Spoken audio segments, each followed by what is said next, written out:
మదిరలో ఈరోజు జరుగుతున్నటువంటి railway track గోడ నిర్మాణం అది కొద్దిగా ఇబ్బందికరమైన వాతావరణం.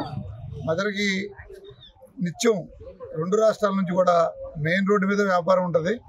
అలాగే మెయిన్ రోడ్డు మీదే ఎక్కువ మంది ఆటో స్టాండ్ల నుంచి నడిచిపోయేవాళ్ళు కానీ, ఎక్కువ మంది వ్యాపార పరంగా పోయేవాళ్ళు కానీ, చిన్న చిన్న వ్యాపారస్తులు అందరూ కూడా ఈ ఏరియాలోనే ఉన్నారు. రోజు నిత్యం 4-5 వేల మంది పైచల్లర ట్రాక్ అటువైపు నుంచి ఇటువైపుకి నడుస్తూ ఉంటారు. అందరూ కూడా బ్రిడ్జ్ ఎక్కి రావాలంటే చాలా ఇబ్బంది. బ్రిడ్జి అటువైపు నుంచి ఇటువైపుకి ఆటోలు కూడా రావు, ప్రత్యేకంగా కిరాయి మాట్లాడుకుంటే తప్పితే. బ్రిడ్జికి అటువైపున 17-18 గ్రామాలు ఉన్నాయి. ఆ గ్రామాల నుంచి వచ్చే రైతులు మొత్తం, రైతులు కానీ కూలీలు కానీ అందరూ అటువైపు దిగి రైల్వే ట్రాక్ వైపు నుంచి ఇటువైపు వచ్చి తమకు కావాల్సినవి కొనుక్కొని మళ్ళీ అటువైపు వెళ్ళి ఆటోలు కానీ బస్సులు కానీ ఎక్కి వెళ్తుంటారు. కాబట్టి కంపల్సరీ ఇక్కడ ఒక మనుషులు నడిచేంత గ్యాప్ ఉంచితే బాగుంటుందని కాంగ్రెస్ పార్టీ నుంచి మేము కోరుకుంటున్నాం. గత 30 సంవత్సరాలు ఇక్కడ షాప్ ఉన్నది. మేము ఇంత ముందు గోడ కట్టేటప్పుడు కూడా అడ్డుకొని మేము రైల్వే డిఆర్ఎం గారి దగ్గరికి వెళ్ళి కూడా మాట్లాడుకొని మేము గేట్ ఓపెన్ చేయించుకున్నాము. మళ్ళీ ఇప్పుడు గేట్ క్లోజ్ చేద్దాం అనుకుంటే మేము వచ్చి అడ్డుకున్నాము.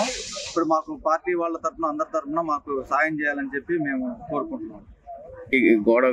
గోడ కడితే మాకు 2 విధాలుగా అయిపోయినట్టు, ఇంకా అటోళ్ళు అట్రారు, ఇటోళ్ళు ఇటు పోతారు.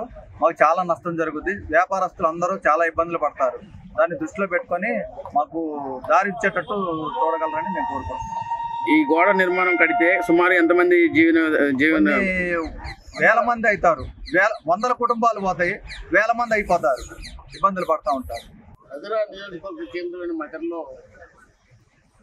ఈ రాష్ట్ర ఉప ముఖ్యమంత్రి వర్యులు మల్లు భట్టి విక్రమార్క గారు ప్రాతినిధ్యం వహిస్తున్న మదిరలో రైల్వే వాళ్ళు 3వ లైన్ పేరుతోటి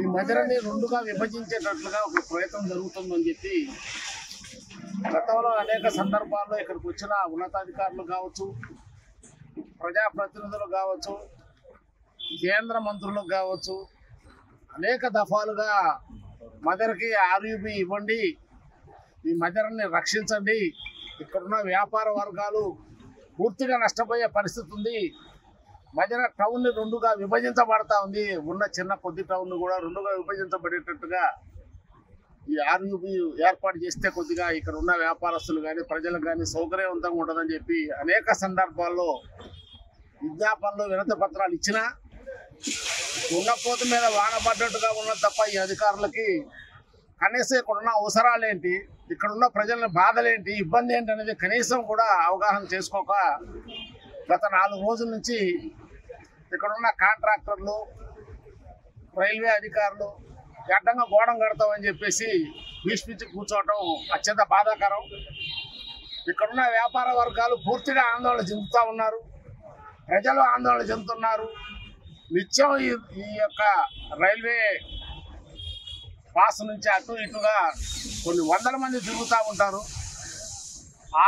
ఆర్ఓబి ఇచ్చాం కాబట్టి మీకు ఆర్యూబీ ఇవ్వమనే ఒక వితండవాదం మాత్రం అత్యంత బాధాకరం.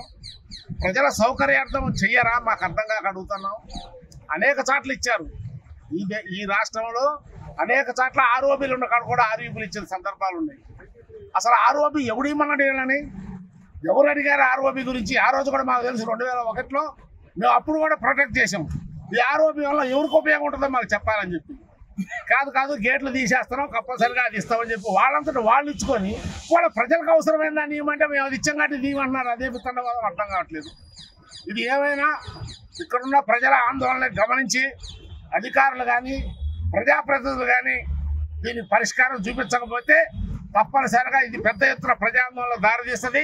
ఈ మధ్యన స్తంభింపజేయడానికి కూడా ఉన్న రాజకీయ పార్టీలన్నీ ఏకముఖంగా నిర్ణయం తీసుకోవాల్సిన పరిస్థితి వస్తుంది. కాబట్టి ఇప్పటికైనా మేము అధికారులను విజ్ఞప్తి చేసేది ఏంటంటే మాకు కనీసం నడవడానికి అవకాశం ఇవ్వండి, లేదా ఏదన్నా అవకాశం ఉంటే ఆర్యూబీ శాంక్షన్ చేయండి. అంతే తప్ప పూర్తిగా క్లోజ్ చేస్తామంటే మాత్రం ఒప్పుకునే ముచ్చటైతే లేదని చెప్పి సందర్భంగా తెలియజేస్తుంది సిపిఎం పార్టీ.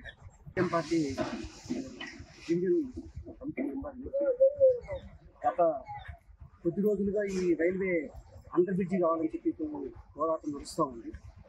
ఉన్న పరంగా ఈ రైల్వే ఏదైతే వేల మంది ప్రయాణం చేసేటట్టు దీన్ని క్లోజ్ చేయాలని చెప్పి ప్రయత్నం చేస్తున్నారు. ఇది అన్యాయం. అది గతంలో కూడా చాలామంది అధికారులకి దృష్టి తీసుకొచ్చాం, డిప్యూటీ సీఎం బట్టి గారు దృష్టి తీసుకొచ్చాం, రైల్వే హయ్యర్ ఆఫీసర్స్ హైదరాబాద్ దాకా కూడా పోయి దృష్టి తీసుకొచ్చాం.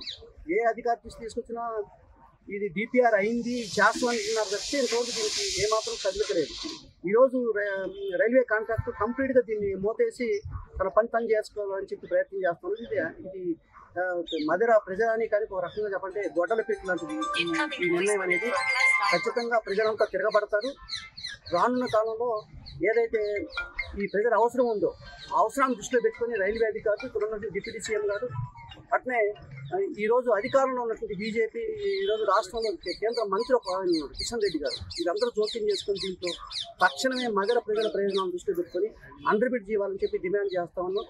ఇది కనుక చేయకపోతే మగర ప్రాంత ప్రజలంతా కూడా తిరగబడతారు, పాలకుల యొక్క గద్దెలు కదులుతాయి అని చెప్పి స్పష్టంగా చెప్పదలుచుకుంది. మరిన్ని వీడియోస్ కోసం ఛానల్ ని సబ్స్క్రైబ్ చేయండి. లేటెస్ట్ అప్డేట్స్ కోసం వాట్సాప్ ఛానల్ ని ఫాలో అవ్వండి. ఆ లింక్ డిస్క్రిప్షన్ లో ఉంది.